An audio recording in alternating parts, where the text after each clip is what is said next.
Hello, and welcome to the next review on Foose Entertainment. First thing I'm going to do is showcase this. I'm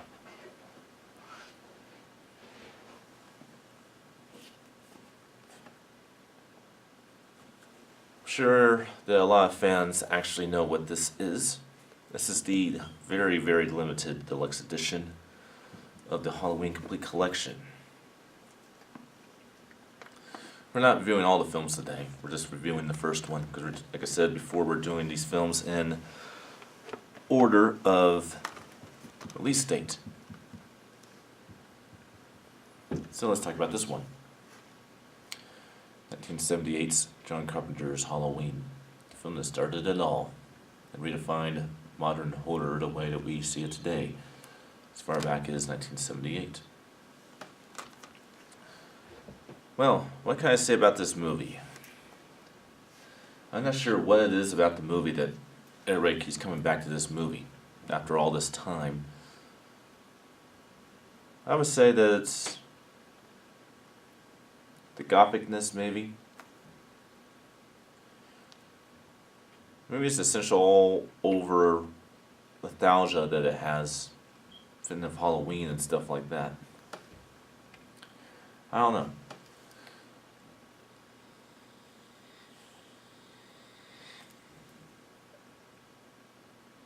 To me, I call it the most realistic, one of the most realistic introductions to a realistic character. Because there's so many horror icons out there that are not all that realistic. They're all based off of some sort of fantasy element, which I actually prefer them being based off of fantasy and not based off of reality. Not entirely true with Michael Myers, but it's more grounded in reality, I would say.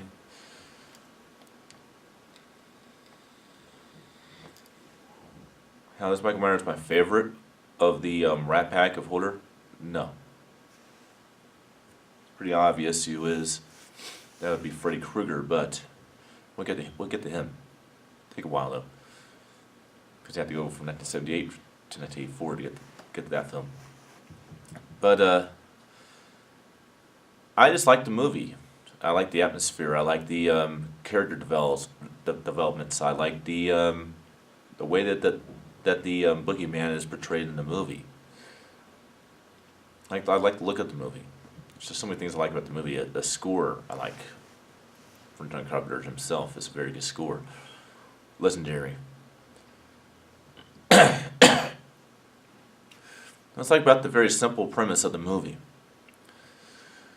The film is about a psychiatric patient in an insane asylum known as Spips Grove Asylum,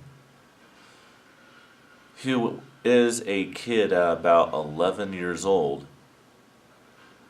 butcherly murdered his oldest 16-year-old sister with a kitchen knife, and was admitted, and pretty much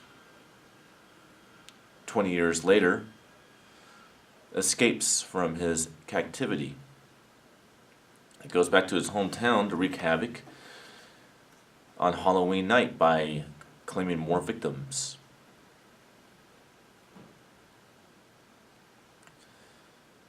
And his doctor, Dr. Samuel Loomis, played brilliantly by Donald Pleasance, goes after him to try to stop him from killing again and protect the town. The main teenage protagonist of the movie is Laurie Strode, played by Jamie Lee Curtis, who we do not know anything about, who she is yet. I won't be describing that in this review because that is brought to light in the second Halloween movie, which will be reviewed later this week. But yeah, that's pretty much the premise of the story. So very simple premise. What's very interesting about Michael Myers' character is that it is even described in this first movie. We don't have to wait for the later films to figure this one out. Why he kills plays well in with some sort of mythology of Halloween, the holiday itself. That is described a little bit in this movie. Not so much, but it is in it. Yeah, that's pretty much the premise of the story. Of course, at the very end of the film, Dr. Loomis shoots him multiple times and then looks down on the grass pavement as he fell out the window to find the body is not there. And what's cool is at the very end of the movie, John Carpenter made it a very cool idea to manically breathe with a cold sort of demonic sound into a microphone or something, while having exterior views of the house, making it feel like, where is he? He's everywhere. The evil was out there. He's everywhere. I kind of like the way he did a movie like that. It's really chilling. Well, picture quality. This is the 35th anniversary release. What's interesting about the deluxe edition of the Halloween collection is you actually have the nostalgic, and still including today, is the best release, even better than the 4K release, because I've read about that already and seen all the reviews. The 4K release is not as good as the 35th anniversary release right here. It's more true to the original vision of the film. In this, you actually have that really shitty, overly cool, templated, extremely overly digital looking attempt they did for Halloween back in 2007, which looks nothing like Halloween. I refer to 35th anniversary release. I didn't have a 4K setup, so it makes no sense for me to get the 4K version. Not to mention, I have read about it since it's come out, and which was, I might add, yesterday when it came out. There's already enough on the internet already to tell you that people did not like it. Today it doesn't play well 4K. Well, it's no surprise when the movie looks.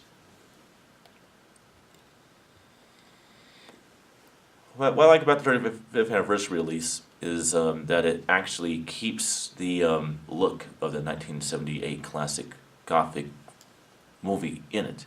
So it actually looks like Halloween originally looked, only remastered in high definition with a really brilliant 2K transfer. The audio. Okay. Listen up, Hollywood.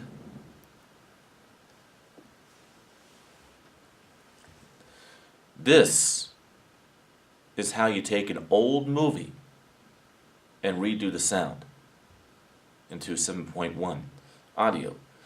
It's brilliant. That's what I would say about it. It's just bloody brilliant how they made it sound. The sound is amazing. You can watch the 35th anniversary of Halloween, that edition of it, and with the 7.1 Dolby True HD sound source, and you feel like you're watching a modern movie. The sound effects are amazing in this movie. There's things I never heard before, and keep in mind I always had the ability to watch the PCM 5.1 audio, compressed audio that you have on the original Blu-ray release. You can hear more in 7.1 Dolby True HD track on the 35th anniversary release, and it's just so well crafted. It's like a very good theatrical presentation when it comes to the sound. It's amazing. It's definitely a step ahead. Like I said, and I can't stress enough, all old movies should be remixed, much like Halloween is with the 35th anniversary edition. It is really that good. They did a wonderful job on the sound. Well, that's my overall look at John Carpenter's Halloween from 1978. Did you like the old classic? Do you not? Do you like this video? Do you not? As always, subscribe if you choose. Share this video with friends. Whatever you want.